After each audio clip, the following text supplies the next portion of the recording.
नमस्कार। स्वागत है आप सभी का हमारे YouTube चैनल में। आज अपने इस वीडियो में हम सभी कार्तिक मास के महात्म्य का 28वां अध्याय करने जा रहे हैं। धर्मदत्त ने पूछा, मैंने सुना है कि जय और विजय भी भगवान विष्णु के द्वारपाल हैं। उन्होंने पूर्व जन्म में ऐसा कौन सा पुण्य किया था जिससे वे भगवान के समान रूप धारण करके वैकुंठ धाम के द्वारपाल हुए। दोनों पार्षदों ने कहा कि पूर्व काल में तृणबिंदु की कन्या देवहूति के गर्भ से महर्षि कर्दम की दृष्टि मात्र से 2 पुत्र उत्पन्न हुए। उनमें से बड़े का नाम जय और छोटे का नाम विजय हुआ। पीछे उसी देवहूति के गर्भ से योग धर्म के जाने वाले भगवान कपिल उत्पन्न हुए।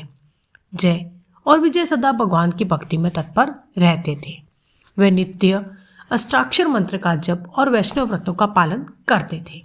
एक समय राजा मरुत ने उन दोनों को अपने यज्ञ में बुलाया। वहां जय ब्रह्मा बनाए गए और विजय आचार्य। उन्होंने यज्ञ की संपूर्ण विधि पूर्ण की।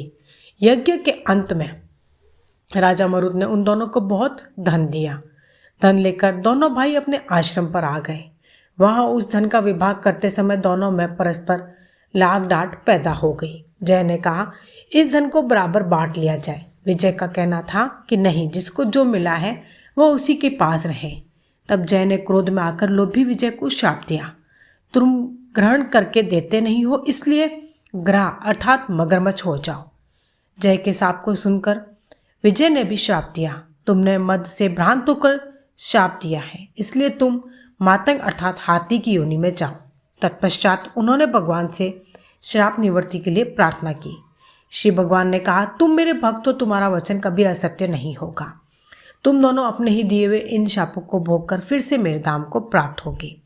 ऐसा कहकर भगवान विष्णु अंतर्ध्यान हो गए। तदंतर वे दोनों गंड नदी के तट पर ग्रह और गज हो गए। उस योनि में भी उन्हें पूर्व जन्म का स्मरण बना रहा और वे भगवान विष्णु के व्रत में तत्पर रहे। किसी समय वह गजराज कार्तिक मास में स्नान के लिए गंड नदी गया तो उस समय ग्रह ने शाप के हेतु को स्मरण करते हुए उस गज को पकड़ लिया। ग्रह से पकड़े जाने पर गजराज ने भगवान रमानाथ का स्मरण किया। तभी भगवान विष्णु शंख, चक्र और गदा धारण किए वहां प्रकट हो गए। उन्होंने चक्र चलाकर ग्रह और गजराज का उद्धार किया और उन्हें अपने ही जैसा रूप देकर वैकुंठ धाम को ले गए। तब से वह स्थान हरि क्षेत्र के नाम से प्रसिद्ध है।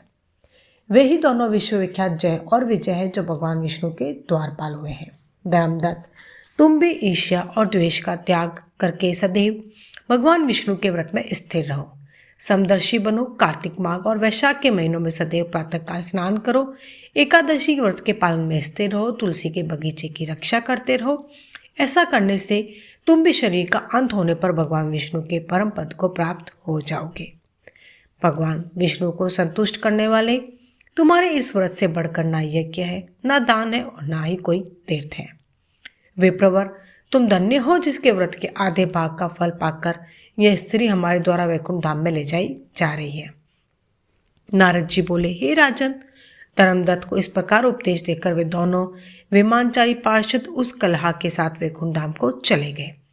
धर्मदत्त जीवन भर भगवान के व्रत में स्थिर रहे और देहावसान के बाद उन्होंने अपनी दोनों स्त्रियों के साथ वैकुंठ धाम प्राप्त किया।